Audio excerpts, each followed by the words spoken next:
I rarely come back here, but oddly enough, it's exactly how it was set up at the time. So this was your typical multi-sports public court in Paris. So this was ran as a soccer field this way and two basketball courts this way. We used to come here, pick up games, who got next. This was like our big park. But if the drug dealers had a soccer game, so going this way, there's no access to the court at the time. And, you know, it was what it was.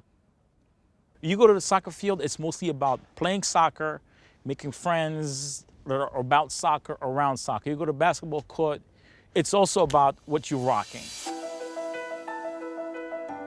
Sneakers were only in shops like Opium, and it was really a specific market. It was only sneaker addicts. On ramenait des paires avec nous du Japon, des États-Unis et on les vendait en France. Jusqu'en 2003, quand Mark Parker est venu dans le magasin. I loved basketball, but I loved the sneakers maybe more. Very early on, I was like, you think we could get sneakers for the tournament? Most people have a story of Stan Smith. They can remember the first time they saw it or wore it. There's a real personal connection with that sneaker. The landscape of shoes in Paris is probably, I would say, at an all-time high. Jordan 5, K54. Cette paire est vraiment spéciale pour moi parce que c'était vraiment c'est la première qui m'a vraiment touché.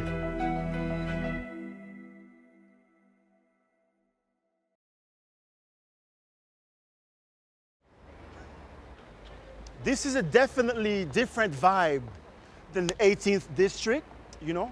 It's a little bit fancier stores, but you can still see the energy buzzing, right?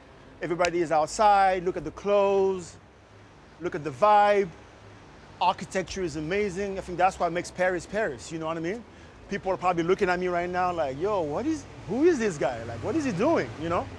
But it's cool. Like, you see the sneakers right there, the fashion, and boom, this is typical Paris right there. You just casually walk by, boom, a fountain with beautiful history. That's what I like. And it's all about history, right? You have to learn from your mistakes, or you have to learn from what worked in the past.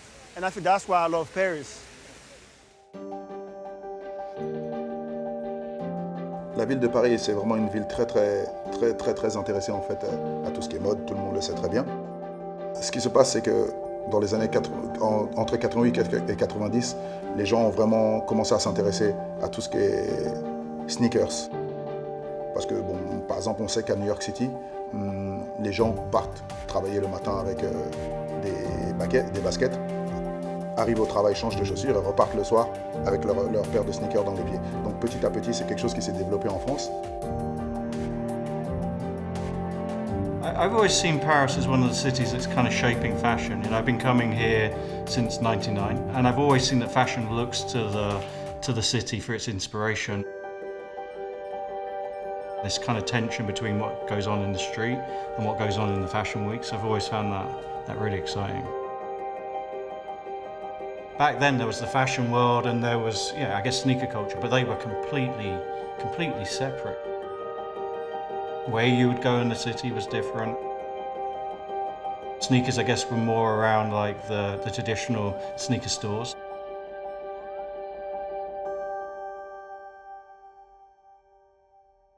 Bienvenue chez Opium. Opium est né d'une association d'amis où on était collectionneurs de sneakers à l'époque. Et on a décidé d'ouvrir la boutique parce qu'on ne trouvait pas de sneakers, enfin on ne trouvait pas les sneakers qu'on voulait nous à l'époque. On ramenait des paires avec nous du Japon, des États-Unis et on les vendait en France. Jusqu'en 2003, quand Mark Parker est venu dans le magasin. Et Mark Parker voyait les paires qu'il avait dessinées quand il a débuté chez Nike. Et il a adoré l'énergie, la vibe qu'il y avait dans le magasin. Donc on a beaucoup échangé. Et en partant du magasin, il a parlé à son équipe, sa French team.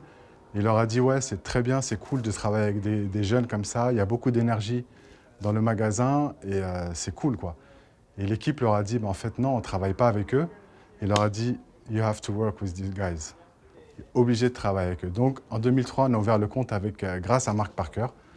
Et de là est née l'histoire d'Opium avec Nike.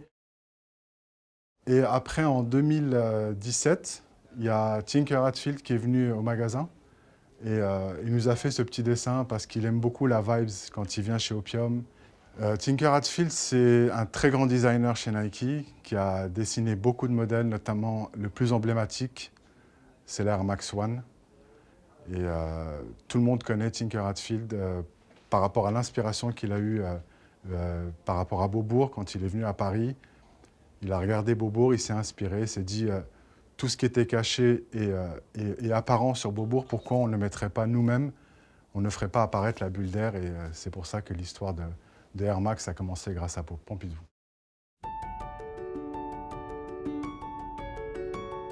We have been always very close with my mum.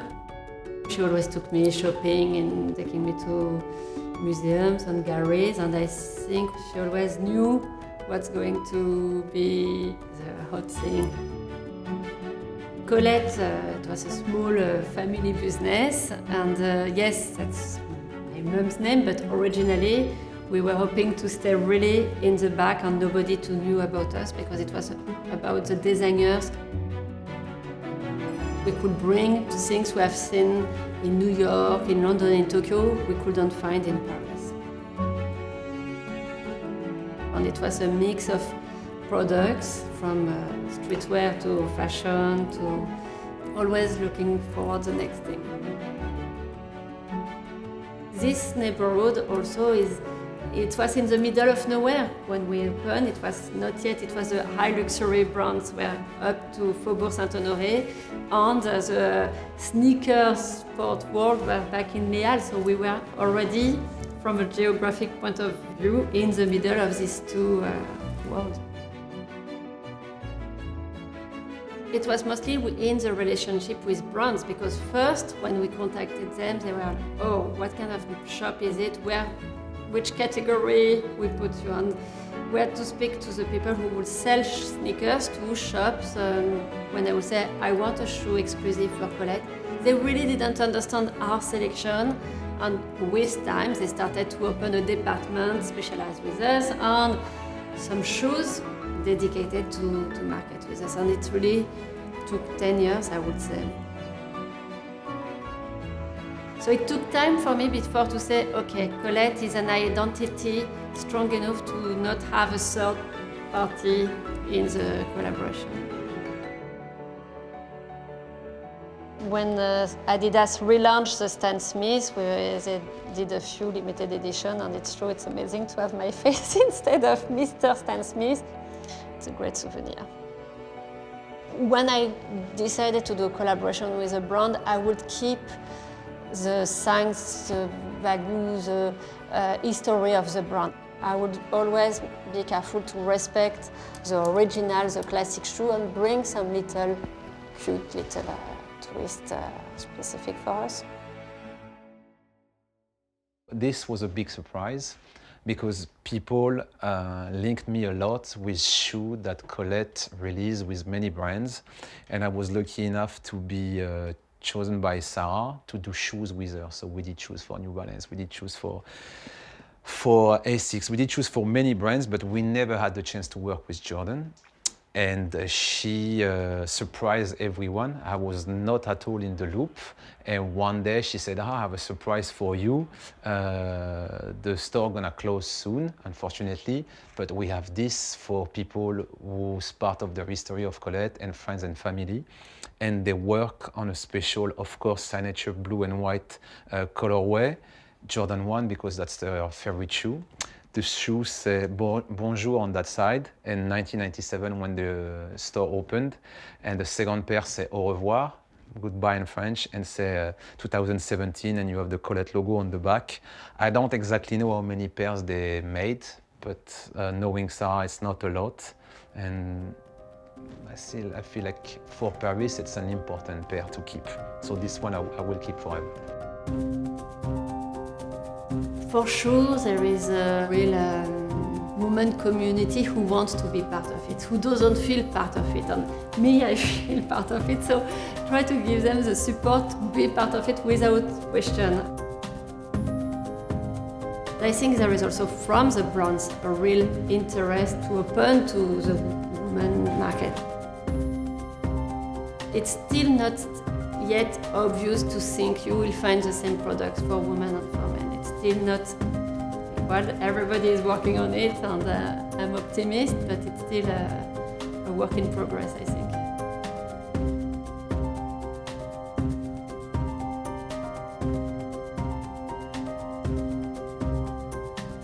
Paris est complètement différente des autres villes, déjà par son architecture, par sa mode.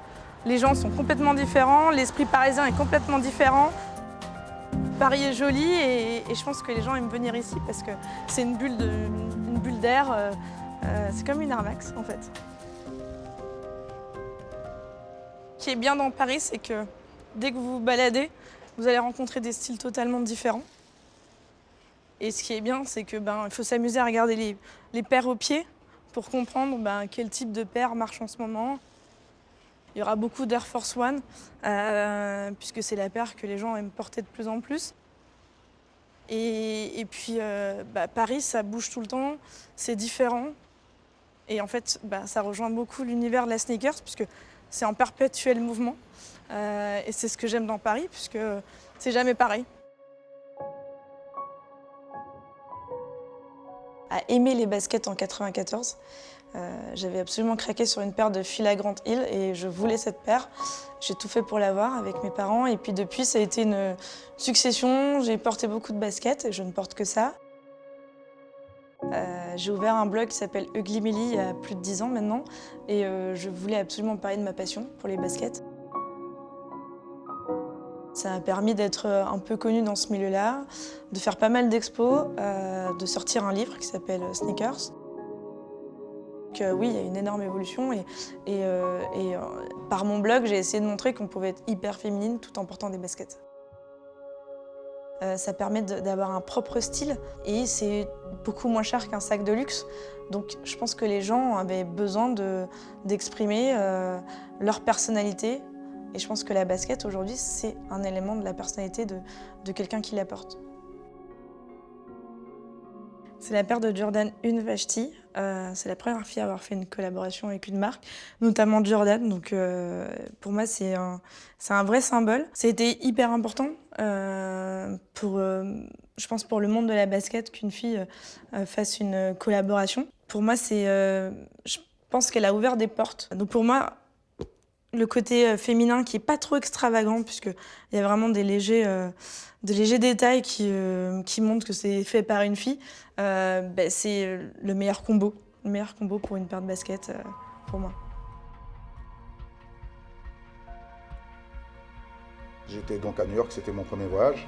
Et donc je rentre à la maison et puis mon oncle est dans le salon, donc j'étais dans la chambre, il me dit oui, Hammadoun, viens. Je rentre dans le salon et en fait il me met devant l'écran, il m'a dit simplement écoute, c'est lui le sportif, c'est lui le meilleur sportif. C'était pendant les finales, je regardais les finales de 91 et c'est la première fois que j'ai vu ce monsieur qu'on appelle Michael Jordan. Ce jour-là, c'est ce jour-là que j'ai commencé à jouer au basket. I for sure knew what Jordans were before I knew who Michael Jordan was as a basketball player. The opportunity for teenagers to be exposed to NBA-type basketball came with the Dream Team. The Olympic Games were played in Barcelona, so the time slot at which the games were being played is now you come home from school, have dinner with your family, there's a game on national television that's free, you don't have to have cable to have it.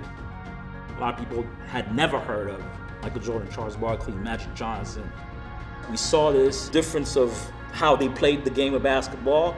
There's no other way for you but to think that these guys are like superheroes. You're like, my God, what are these guys doing with a basketball? I didn't even picture that this was possible. Public parks existed, deserted for the most part. That changed radically. And that's really the essence of what led to K54. There was this sort of magic that happened at this first edition of this tournament. Before we knew it, there's 1,000 people watching the first games. And then from there, we're like, we gotta do this every summer now.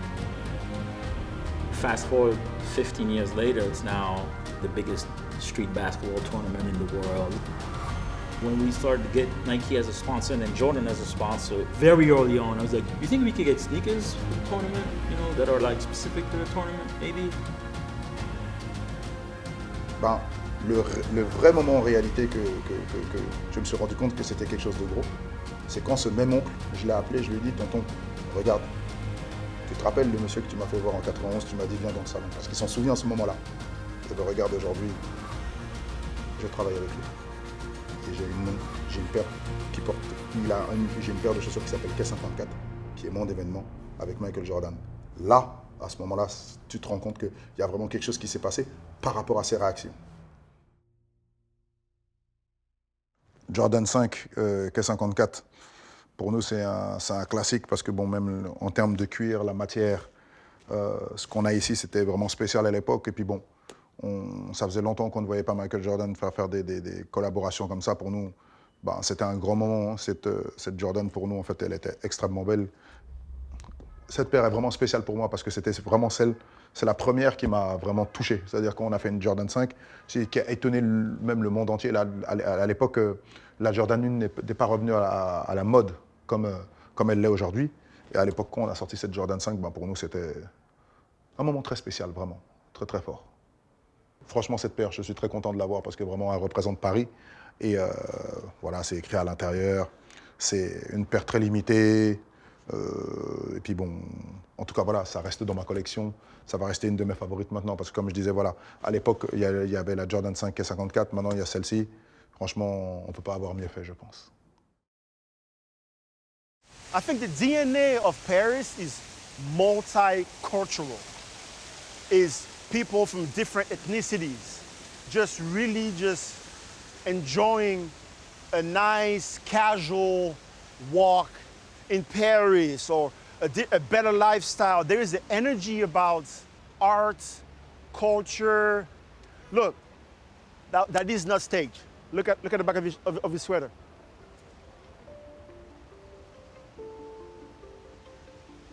You see that? That's Paris. That's Paris, everywhere. Salut, ça va? To have made the transition from the Caribbean lifestyle to the Parisian lifestyle to the American lifestyle was a mental shock.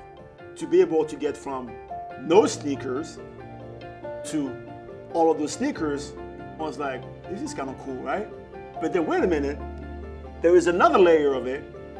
I get drafted, I go through my heart surgery, I think life is gonna suck, I come back. It just so happened that someone named Kobe Bryant came to my high school, did not sign an autograph for me. I promised myself I was gonna tell him that one day, get drafted by him? Oh, and he likes me. Oh, and I wear the same size of shoe as he does. So pretty much every shoes he get, I get 1 or 2 boxes in my locker.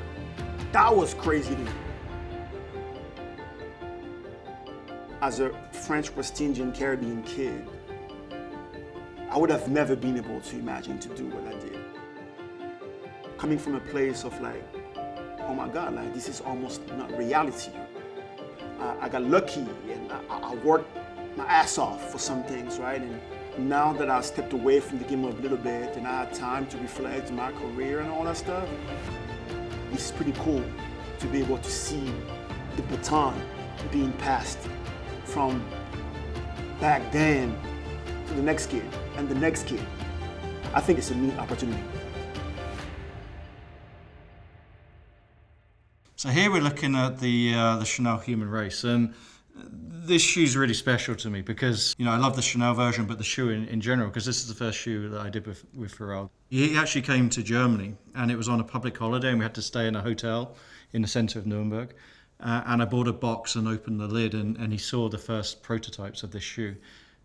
And he went crazy for it, you know, and that was just a real great, you know, as a designer, that's a great moment. And Adidas had been making archive shoes or sports shoes, and suddenly we had this kind of whole feeling around the collective memory, you know, memories of the past and connecting with the future. And this was one of the key shoes in that journey.